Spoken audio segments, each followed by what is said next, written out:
Hey, y'all. Hey, it's your girl Ginger Snaps, and I'm back with the mess. Okay, everything's a mess.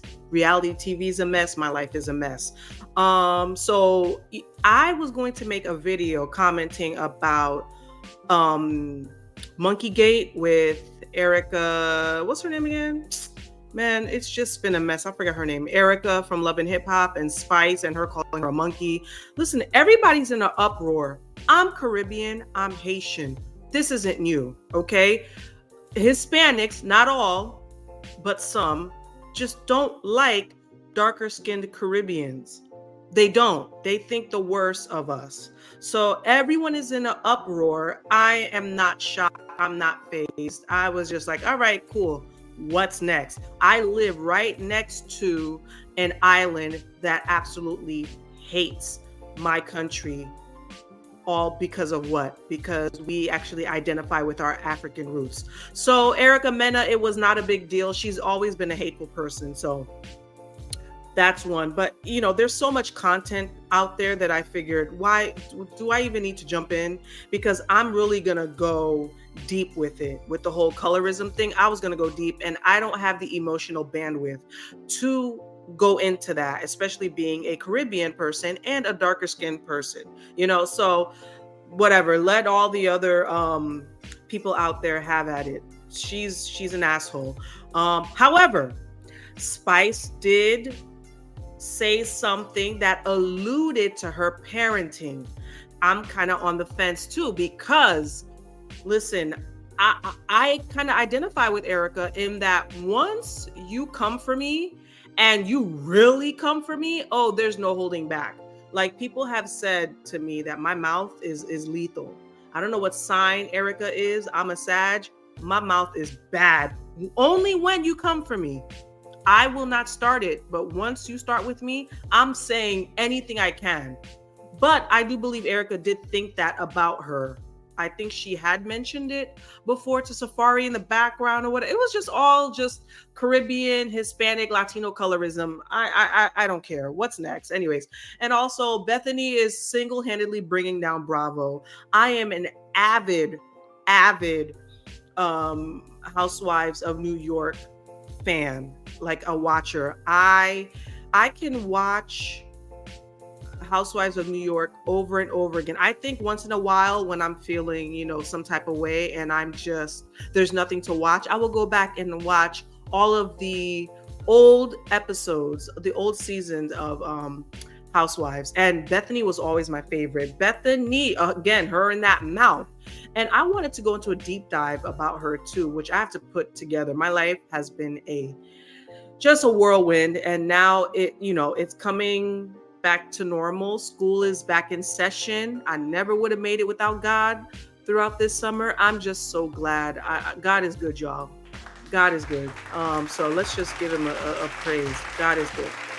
So anyways, let's jump right into what we came here for today, and it is Love is Blind. Yes, Love is Blind.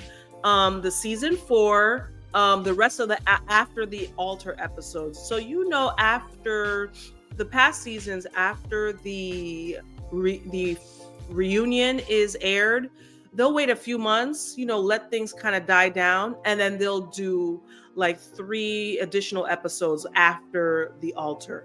So that's where we are at now.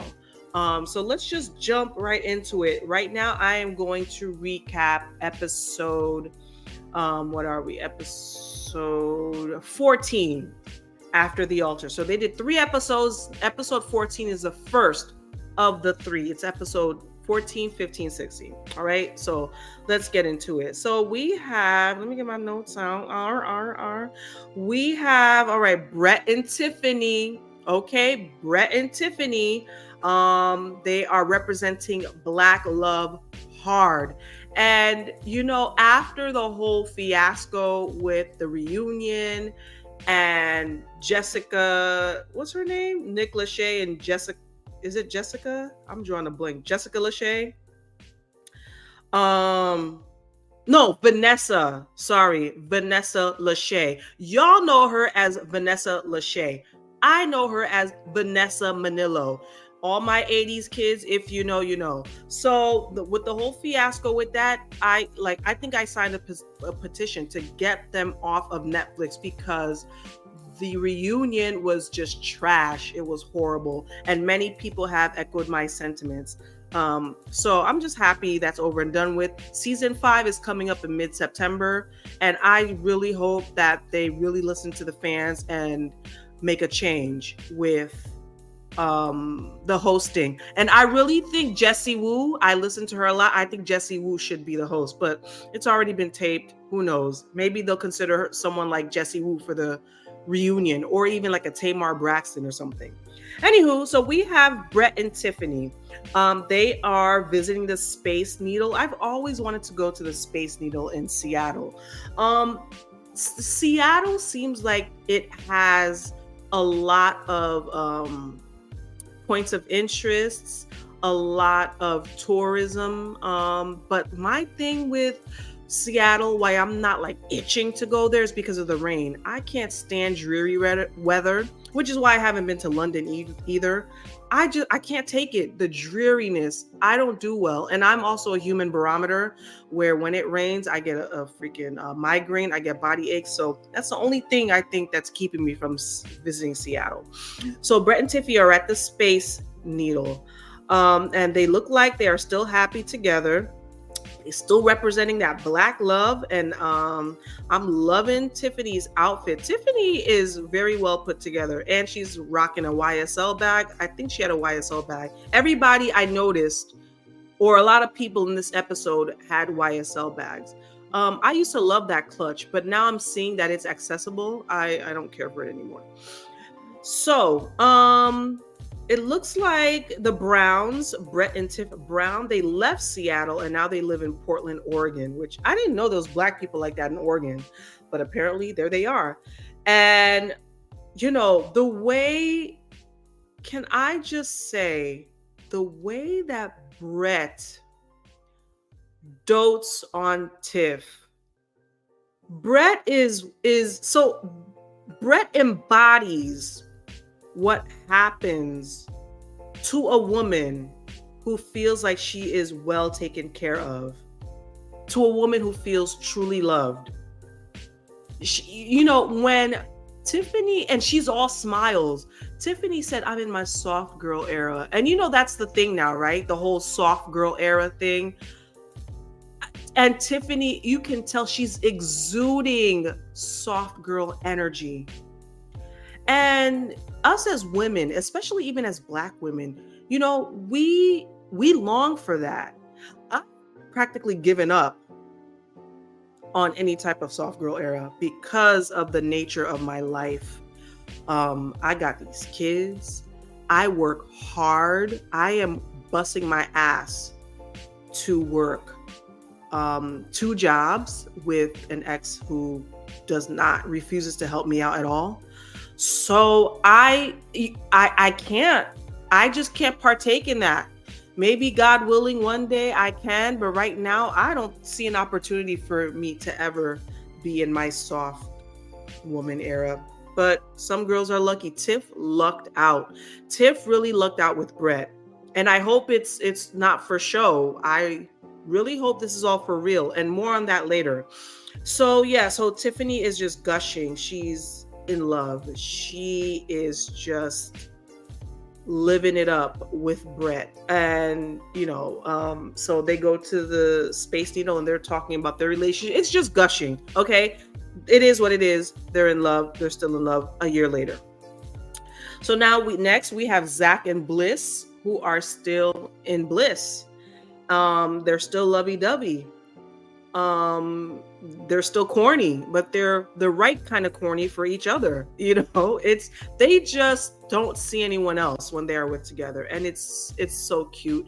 It's really nice to see. And I'm just really happy for Zach. You know, all these people who were just wronged by people, you can tell God really just rewarded them for the crap that they had to go through on the show. So Zach and Bliss are just, you know, they are the bee's knees. So they are at some clinic or some doctor's office, and I thought they were at an OB/GYN.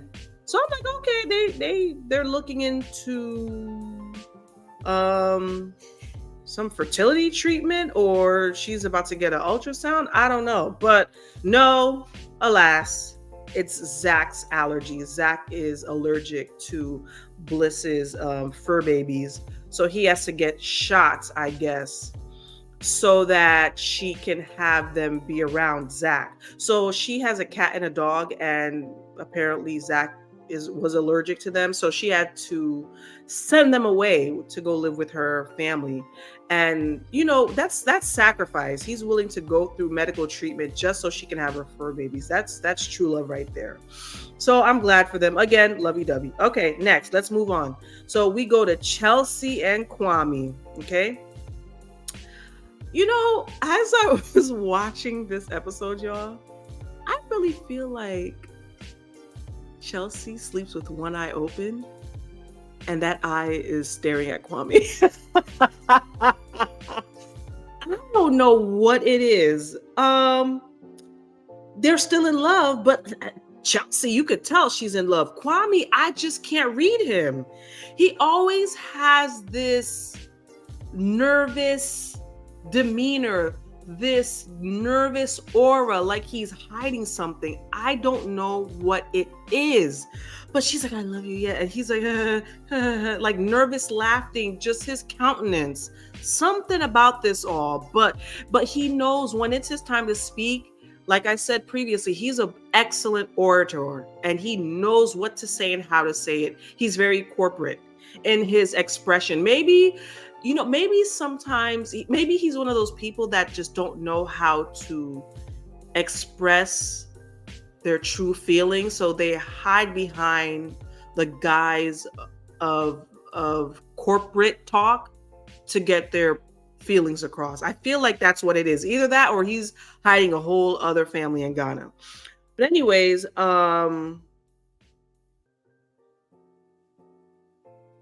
where was I? I just blacked out. Yeah, so they're still together. And so the Apia, so Kwame's last name is Apia, and Bliss and Zach's last name is Gotowski. So the Seattle Mariners had jerseys made for them with their last names on. And they went to a Seattle Mariners baseball game, and Chelsea tossed the first pitch, and it was all nice, and everything is just, again, lovey-dovey and bliss and love and gush, and the thing that I like to see is that Zach and Bliss and Kwame and Chelsea are just so close. They said they see each other, the couples, at least once a week. They vacation together and stay in the same room. I love it. I mean, if I was with a partner, I wouldn't be staying in the same room with my best friends, but the fact that they're just that close, it's just really cute to see. So, all right, we're moving on from the married couples that are still in bliss to now the shit shows. So now we go to Micah. Something about Micah's face is looking weird. I know she looks like Tweety Bird, okay? Even with her little puckered lips, but they look more puckery, but it doesn't look like she had lip fillers. They just still look small, but more puckered out. And then her jowls, I don't know. She did something to the bottom half of her. Something's just not jiving with her. But anyways, Micah goes to meet her ex-future mother-in-law, which is Paul's mom. And again, yes, they look alike. She remind me of Paula Deen, though. Micah could be her daughter. So they talk about Paul, and apparently Paul has a new boo. And they're speculating there may have been some overlap with Paul's new boo and Micah. But it seems like Paul is still keeping Micah around. So he still calls her. It's what do you call that? He's oh my God, what's that term? Because y'all know I started kind of dating last year. I stopped since because I just can't take it anymore. But it's like he's breadcrumbing her. That's what it is. Breadcrumbing her. So now Micah is holding on to hope, but he has this other chick. in the picture. So it's kind of not fair to Micah. However, Micah needs to grow a backbone and just dead the situation. But again, Paul's mom is trying to play, matchmaker. She still wants Micah with Paul. Paul is still not sure about her, breadcrumbing her, and Micah is still holding on to hope. So, all right, that's that on that. Still the same thing. And I think Micah did eventually move to Seattle permanently or something like that. But anyways, now we have, oh God, Dame Mas Jacquelina and Curious George, aka Josh. They're still together.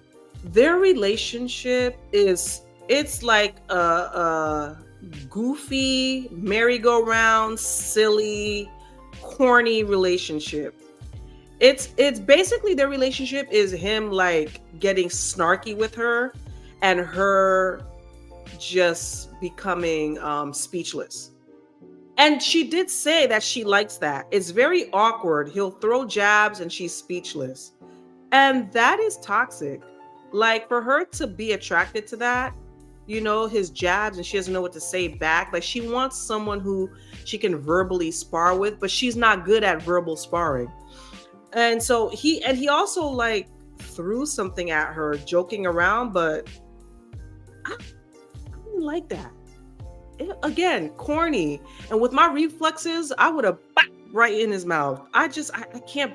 It's just too juvenile. He's corny as hell.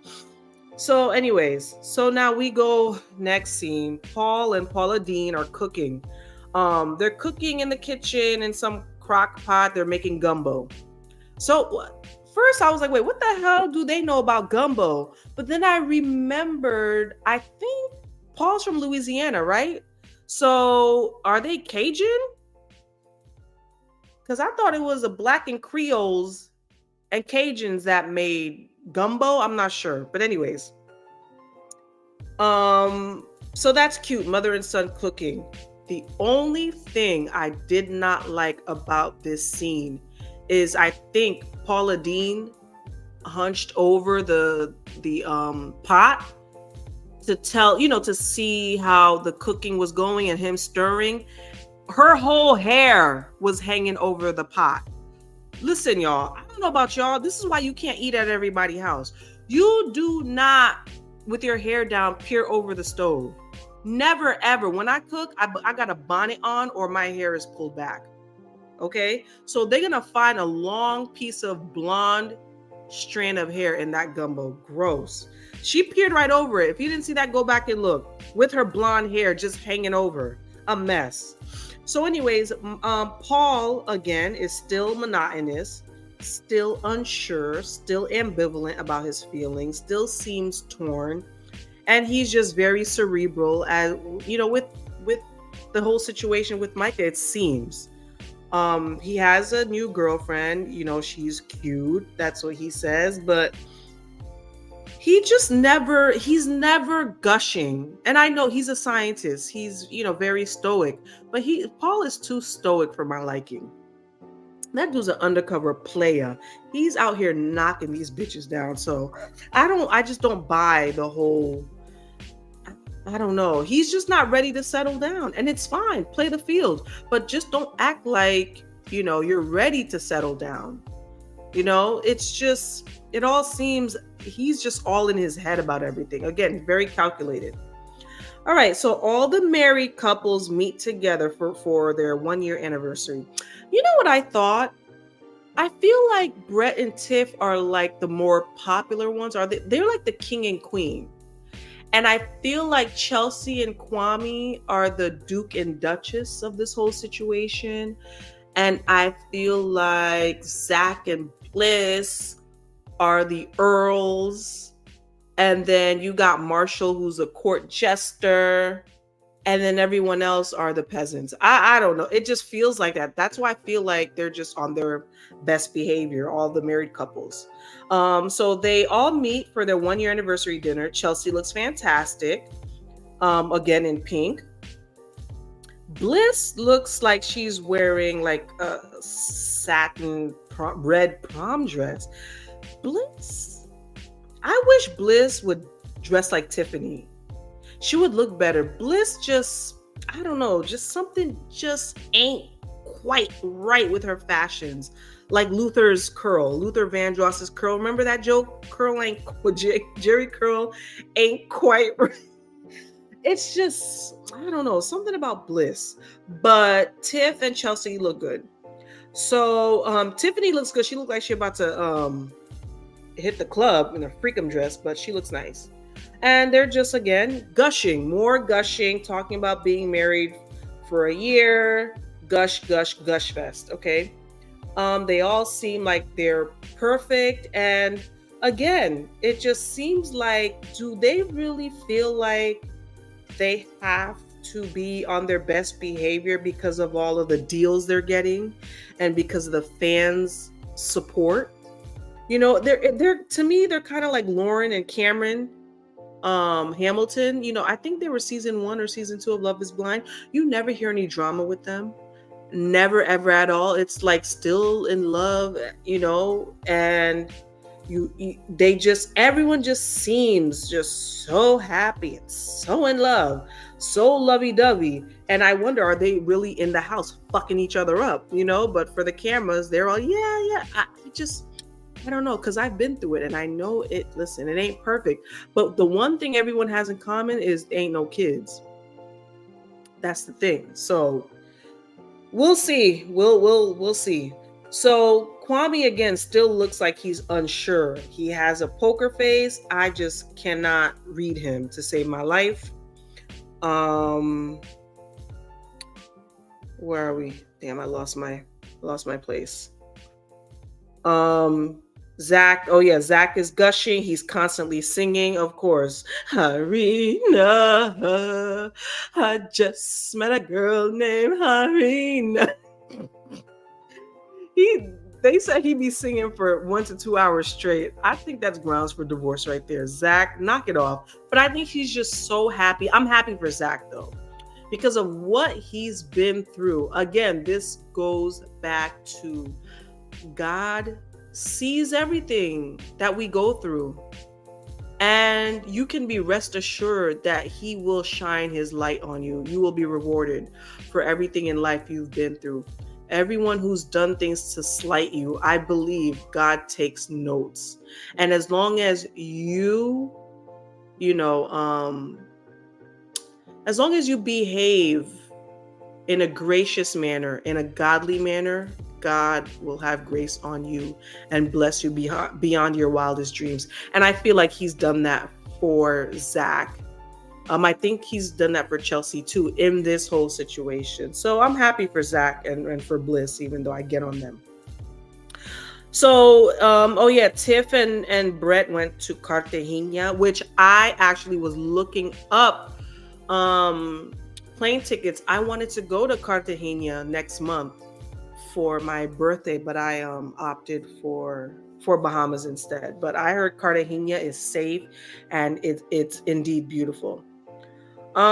So Chelsea starts crying because she basically took away Kwame's, ability to travel because of her job. They can't travel as much. They have not been on a honeymoon, I guess, at the time of this filming. But I recently saw that they went on a cruise, which I'm happy for them. Cruises are amazing. I'm going on next month. But yeah, so she was crying. So I feel like Chelsea is finally seeing, and I think they did mention this, what Kwame's gripe was with her. You know, how much he had to sacrifice for her. And that's what love is about. It's about making sacrifices for one another, but also acknowledging the sacrifices that your partner does make for you. Because when you are able to note and recognize, hey, this person did this for me, this person moved for me, it makes it easier for that person to continue to sacrifice for you. And that's what Kwame did. That's the only thing that makes me, just chalk up Kwame's reticence to just him being nervous on camera maybe and in professional mode, because of his move, because he has done things with Chelsea. His actions are really is what is showing me that he truly loves her.